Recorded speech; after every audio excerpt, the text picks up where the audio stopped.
বিসমিল্লাহির রহমানির রহিম। আসসালামু আলাইকুম। আজকে আমরা কাউসার মিডিয়া থেকে আসছি।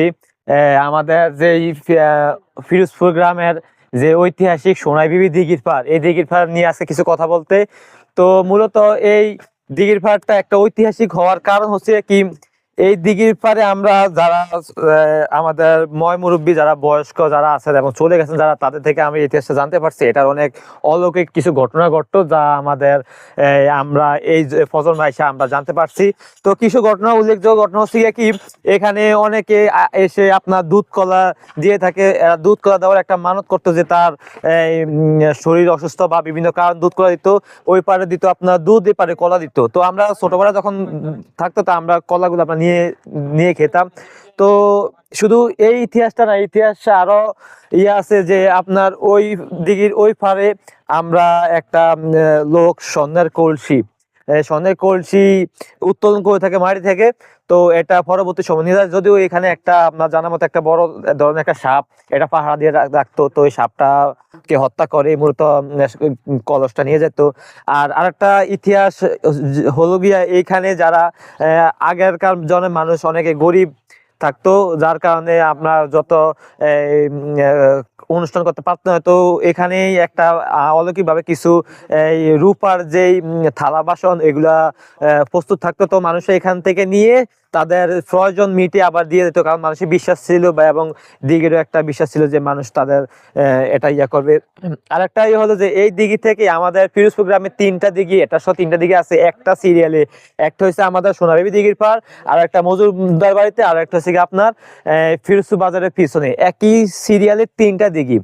তো যেটা আমাদের ফিরোজপুর বাজারের পিছনের দিঘির পাশে আর একটা আমাদের মসজিদ আছে, মূলত এগুলো একই সময় সৃষ্টি হয়েছে। আর ফিরোজপুর বাজারের পিছনের মসজিদটা, এটা একটা ছোট একটা পাথর থেকে পুরা মসজিদটা হয়ে গেছে, যদিও পরবর্তী সময় সংস্কারের জন্য কিছু অংশ রেখে বাকিটা আপনার করছে। তার পাশে আছে আমাদের এই পুরা দিঘির চারুকির পাশে আমাদের যেই কবরস্থানগুলো, এখানে আমাদের আদিজন মানুষজন করতো।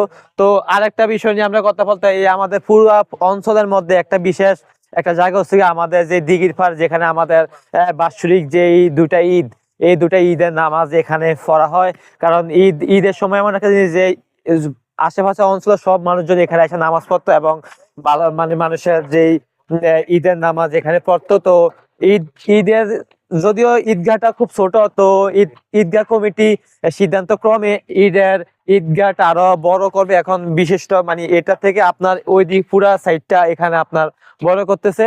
তো বিশেষত এই দিঘির ইতিহাসটা আরো বিরল, আরো অনেক 100 বছর আগের ঘটনা থেকে আমরা জানতে পারছি।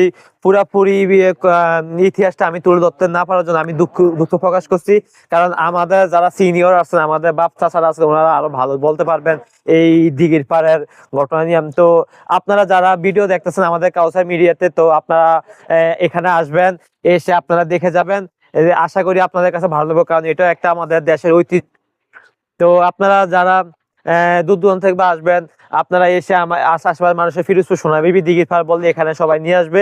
এখানে আসলে আপনারা দেখতে পারবেন যে আমাদের দিঘির যে সৌন্দর্য এবং আমাদের যে অঞ্চলের যে সৌন্দর্যটা, এখানে আপনারা ঈদের নামাজ পড়ানো হয়। আপনারা দেখতেছেন এখন এটা সংস্কার কাজ চলতেছে, ওটা ভেঙে এটা একটু বড় করে সংস্কার করা হবে।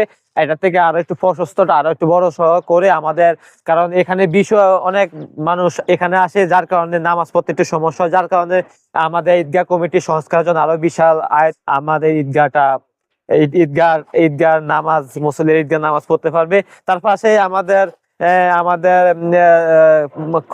ফসলি মাঠ আছে। আমরা পরে ভিডিওতে আপনারা দেখতে পাবেন যে আমাদের মাঠ নিয়ে আমার একটু ভিডিও। তো আজকের আমার ভিডিওটা এই পর্যন্তই। আপনারা যারা আসবেন এসে আমাদের এই জায়গাটা দেখবেন, আশা করি আপনাদের কাছে ভালো লাগবে। ধন্যবাদ সবাইকে, আসসালামু আলাইকুম।